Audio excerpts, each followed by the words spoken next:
Hello. Today we are joined by Jamie Campbell, who participated in our 2019 festival with his stand-up show, Jamie Campbell, Professional Idiot. Jamie is an incredibly talented writer and comedian with a truckload of wonderful advice.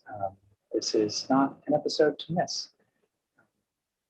Remember to check the links down in the description if you want to learn more about Theater Crude Fringe, and also to learn more about today's guest, Jamie Campbell.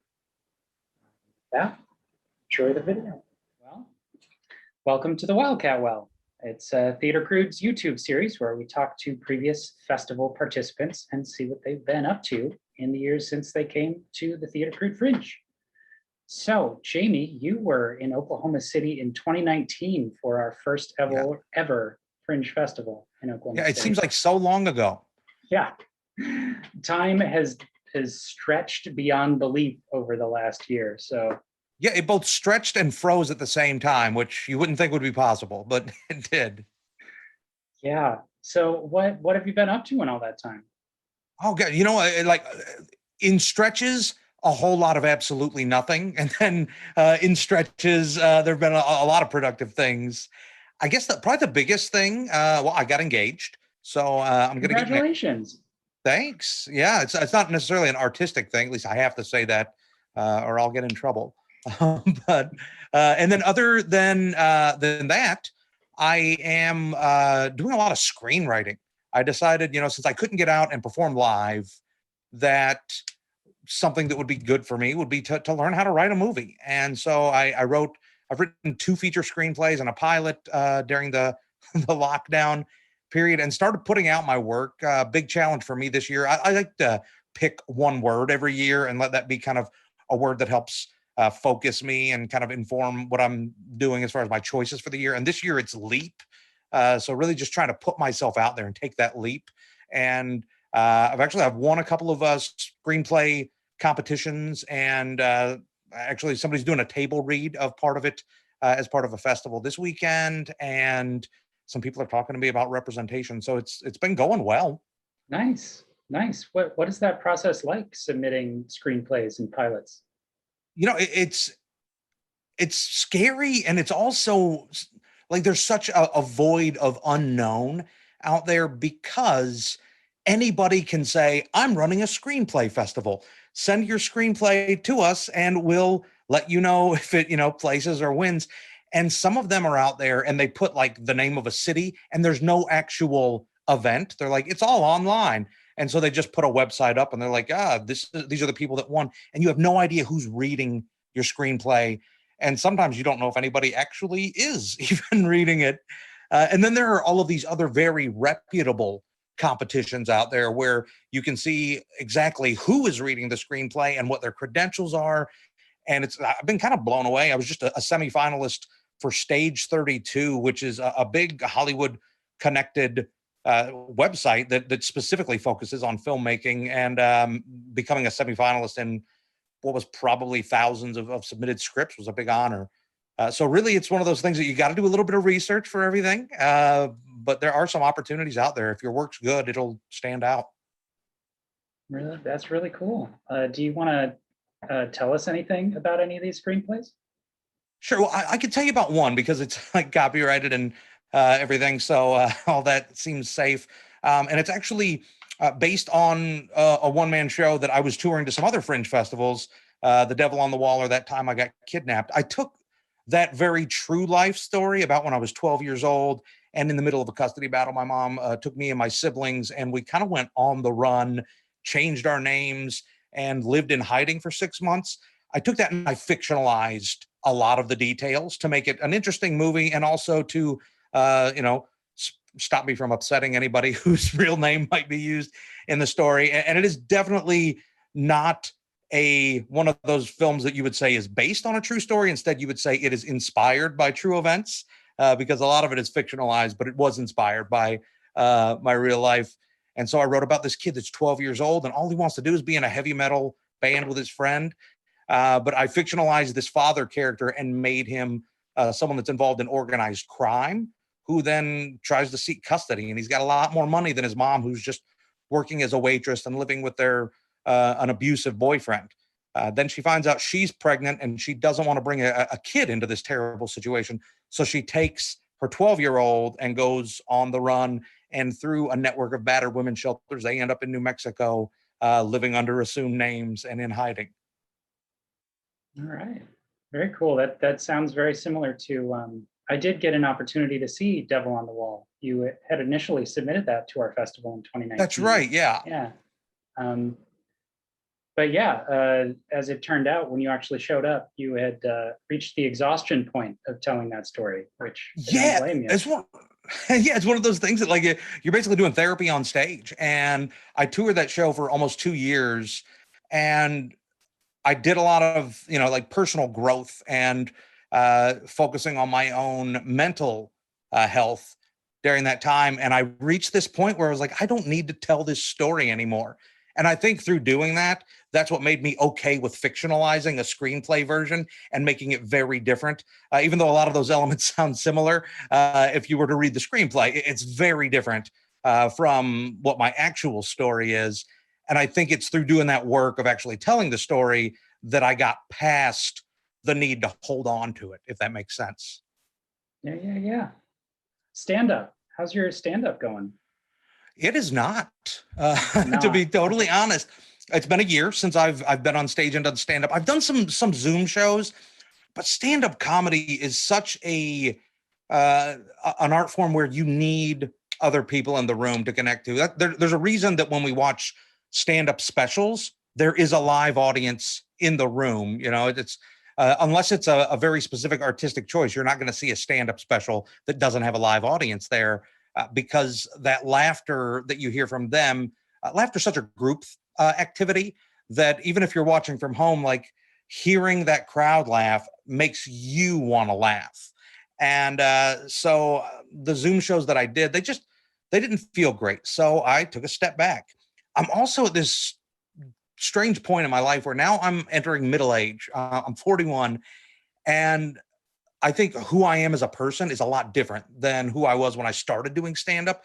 And so now I'm kind of reevaluating, and I'm still planning on doing stand-up. I get my second vaccination shot on the 10th, and I'm going to wait a couple of weeks, and then I'm going to start hitting open mics and going to kind of start from the beginning and just start kind of over with where my life is now and just try writing from the ground up, and, talk about I'm living this domestic life where things are great. When I first started stand-up, I was this degenerate 2 steps away from homelessness.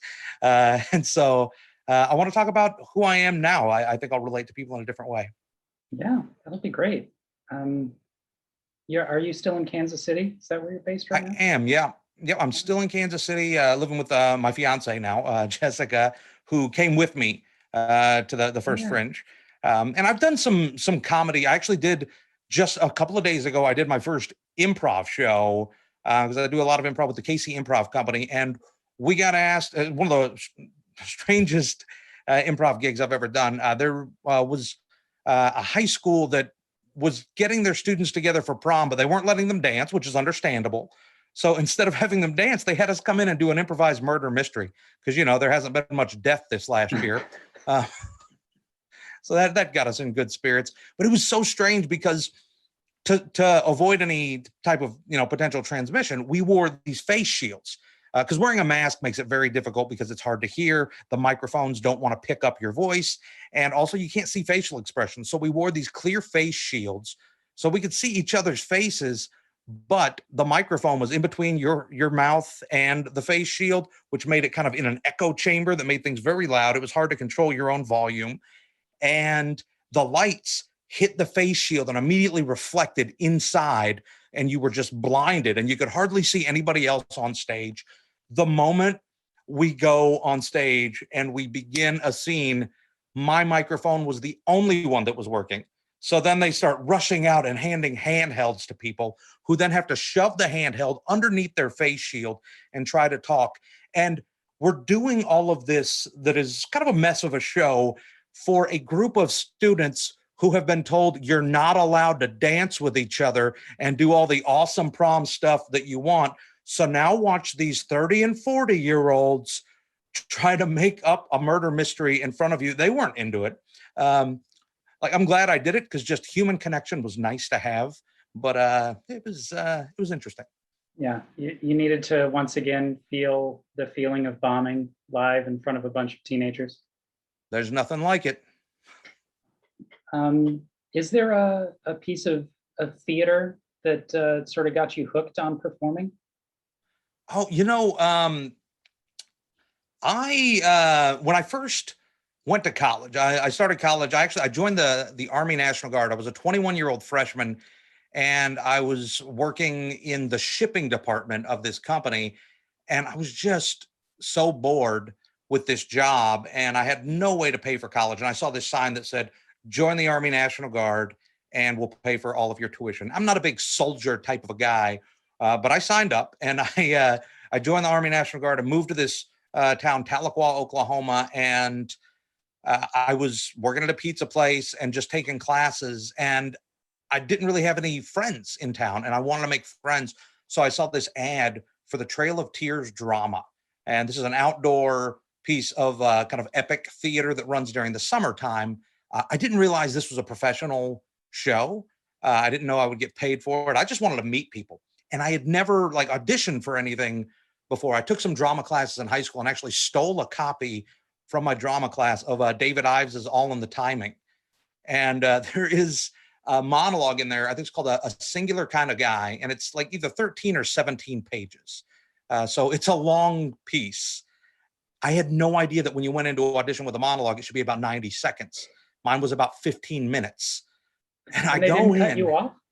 They didn't cut me off. They let me do the whole thing. And then I got cast in like a major role and was like, that was my main job all summer long. And they had like $100,000 budget that summer. They had a big budget. So they were bringing in a lot of journeyman full-time actors, and just sitting around and listening to their stories throughout the summer, that made me want to perform full-time. The director, by the way, that cast me and that let me have that 15-minute long monologue was Joe Sears, one of the writers and performers of the Greater Tuna plays, which ran on Broadway for a while. Nice. Very, very nice. And then the rest is history. You just stuck with it, kept auditioning. Yeah, I kept auditioning. Actually, I became a theater major and actually ended up winning 2 times the outstanding theater student at the university at the end of the year, and kind of became one of the top local performers, and learned how to also do stage carpentry, lighting, etc. And then eventually ended up moving to Chicago, where I started doing comedy, improv, stand-up, and still do some theater here and there. But mostly, if I'm acting, it's usually in a comedy short or an independent film or a commercial, like doing a commercial for Oreo this week. All right, very nice. Is there something that you've seen that has really stuck with you? Do you have like a favorite piece of performance you've seen? It's hard to think off the top of my head of something that's particularly grabbing me at the moment. I know, like as a young kid, one of the things that I used to do, I loved stand up before I ever even thought that I would attempt it, because my dad had these cassette tapes that were like, I wasn't supposed to listen to, because these were R-rated cassette tapes. It was Eddie Murphy's stand up, and I think there was some Richard Pryor in there, and also Cheech and Chong, which I didn't understand the drug jokes, but just the way that they were talking still made me laugh. And so I would listen to all of those when he was at work, and then make sure I very carefully had them rewound and put back in his tape collection before he went home. Tricksy, very tricksy. Yeah. Yeah. Do you have any tips that you would give to people who are thinking about stand-up? That terrifying world of stand-up? I mean, I think with all arts, like I don't know, I think this lockdown really kind of changed the way I'm thinking about what I'm doing, and that like I don't really care if people don't like what I'm doing. I think I'm just enjoying the process, and I think that's okay. Do the work that you're excited to do. Don't worry about what other people think is funny. Do the stuff that you think is funny. And if you're not getting feedback and people aren't laughing, then make some adjustments, but make them based on what you think would be fun and funny. And eventually you're going to find the people that enjoy what you're doing, and they're going to come to you, or not. Maybe this is terrible advice. I don't know. But one thing I've learned is, like, no matter what you do, you're not going to have everybody liking the work that you do. If everybody that sees your work likes your work, then the chances are that probably not a lot of people are seeing your work, because there's always going to be somebody that doesn't connect to you. And that's okay. That's part of being a human being in any discipline or just walking through life. Some people aren't going to like you. There's going to be one guy that sees you and goes, I want to punch that dude's face, and I don't even know him. That's just, life. So, do what makes you happy. Don't worry about, it's art, it's subjective. So it's okay if somebody else doesn't enjoy your work. Good advice. I love it. I'm going to take some of that advice. I hope it pans out. Yeah, me too. The fear of not being liked. It's one of those crazy things where it's crazy. Nobody. Oh yeah, and I think so many people that get into the arts have a huge fear of that not being liked, because if you didn't, there's probably no need for validation. But we have this need for validation, and we put ourselves through this hellish gauntlet where we invite strangers into a room to judge our work. It's terrible. Like, there's a reason that so many artists have anxiety problems. It's because we force ourselves into these anxiety-ridden situations. And honestly, I don't think I'd have it any other way. I love it and hate it. Yeah, all for the art. Right? Yeah. So are you planning on getting back on the Fringe circuit once those things, once lockdown is eased for you? I've got a few ideas that I'm toying with. I'm not sure. I don't think that I'll do it as extensively as I have in the past. Because a couple of years ago, I spent almost an entire year just going from Fringe to Fringe all over the United States. That was a great learning experience, but it was also exhausting and not the easiest on my relationship at home. But I do think that I will try to find some Fringe festivals that are, within a decent driving distance from home. And then some that, like, if they just felt like, yeah, that would be worth the longer trip, and space them out and work on kind of some new things. As soon as I have something that I feel like, oh, this is worth taking out there and connecting to an audience. So I think probably the first year out of COVID is going to be me just trying to build up what it is that I want to do artistically again. And then after that, just kind of seeing what feels like the right space to take it and then bringing it out. Do you think a lot of things are going to change with live theater post-COVID? I think some things are going to change. I think some things are going to go back. I do think that there are some people who have found some success doing these live things online. I think most of us have had this learning curve, and it's been, hey, people are watching it because they want to support the arts and they know that we're shut down. But if the option was to go out there live, I feel like it's tough for live things that are online streaming, because you compete with two things once things open back up. You're going to be competing with regular TV that has had time to cut, edit, light, and do all of the things that make TV great, but you can't do live. And you're also going to be competing with actual in-person live shows, which have that human connection where performer and audience are in the same room, and you're not getting that either. So if you can create something with your live stream that can still be entertaining when it's competing with both of those, then I think you're onto something. And I think some people will find a niche there. But I think other than that, we're going to see a lot of the places that were doing Zoom shows stop doing them. And I think we're going to at first see some very hungry, very excited audiences packing places. And after that, I have no idea what's going to happen. I don't know. Maybe we'll all get the COVID. I hope not. Yeah, who knows? Make no plans. We know nothing.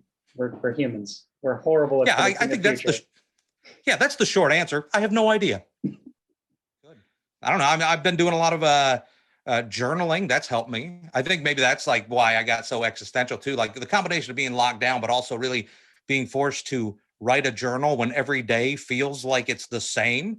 You've got to find something to write about. So I think it was Valentine's Day right before lockdown. I got called by the Improv Comedy Club locally here to open up for Damon Wayans. And he was a super cool guy. The last night after his performance, he invited me and the other opening act to just kind of hang out and just like get comedy advice from him. So we sat down and he just talked to us for about an hour, gave me his phone number, which is kind of cool. Like I haven't called it because what am I going to do? Like, stop. Hey, Damon, what's up? Do you remember In Living Color? Me too. Cool. Bye. I don't know why, what I would use it for. I would feel weird asking him to like read my screenplay or anything. Because I'd be very surprised if he even remembers me. But one thing that he told me, he was like, you got to be writing every day. He was like, you should be writing scripts, even if you're doing stand-up. And so that inspired me to do what I'm doing now. But he was like, also just start like writing a journal every day. Even if you just sit down and you write, I had eggs for breakfast, and that's your journal entry. That's okay. Write something. And because of that, I had started journaling about a month before lockdown hit. And then I kept up the practice. Now I've done, well over 400 days of journaling. And now I have this journal of my entire time during the COVID crisis, which I think years from now will be interesting to go back and look at. And it did all of these kind of existential artistic thoughts that came out of doing that because I had to evaluate life.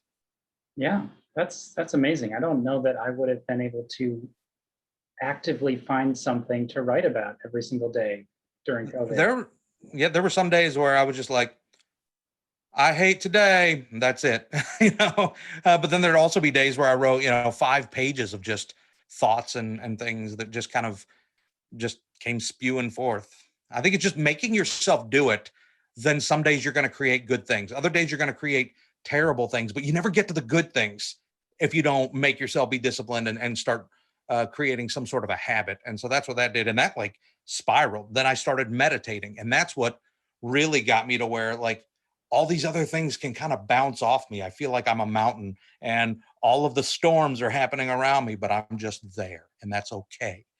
So I'm all right. If somebody doesn't like something that I do, I'm not worried about blowing an audition because, chances are I wasn't going to get that thing anyway. And then I stopped hitting the snooze button and I became a morning person. I used to be a guy that slept till noon and was up till 3 a.m. And now I'm a morning person. And then I started this year by doing a whole 30. Who am I anymore? I don't know. But all that stemmed from Damon Wayans saying, you need to write a journal. It's crazy. Man, I'm looking up to you now. This is, you know what I did with being locked down? I played a lot of video games. That's where I went. Right. Well, I got a Nintendo Switch. Yeah. Well, I think video games are great. I spent a lot of hours in playing Breath of the Wild and Super Mario Odyssey. But yeah, I think there are 2 choices you have. When the world forces you into this situation, is you can just stop and wait until things open up again, or you can go, what can I do today to make things better when it does open up? And I had a couple of months where I sat there and I wallowed in the uncertainty and the sadness. I drank too much. I ate a bunch of crap and I felt terrible. And then one day I just said, no more. There's no reason for me to feel terrible. I can still do something. And if the whole world gets this disease and we all die, then it won't be any different if I did positive things than if I just kept wallowing. So I might as well try to make myself feel better in the meantime. And so that's where I'm at. That's great. That is amazing. Appreciate it. Are you keeping this daily routine going with the journaling and running and meditating and? Yeah, I biked 21 miles this afternoon. I set some goals at the beginning of the year. I was like, man, I'm 41, and now like the reason that you work out changes when you hit middle age. You're like, I'm not trying to be buff and amazing looking. That's not why I'm exercising. I'm exercising so that my body hurts less when I wake up in the morning. And so now I'm doing yoga 5 times a week. I don't lift weights because that hurts my joints. Now I do a resistance band workout between 3 and 5 times a week. And then I just try to bicycle as often as I can. And like last week, I biked over 100 miles.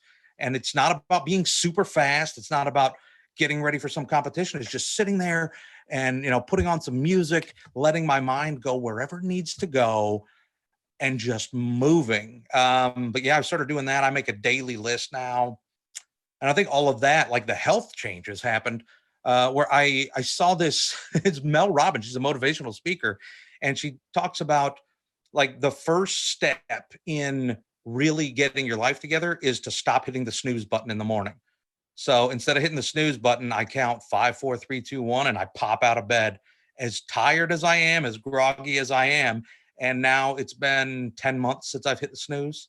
So, and I think that was like the catalyst to all of the good health choices on top of all the different art things I've been doing. All right. Do you have a recommendations of place to go biking around Kansas City?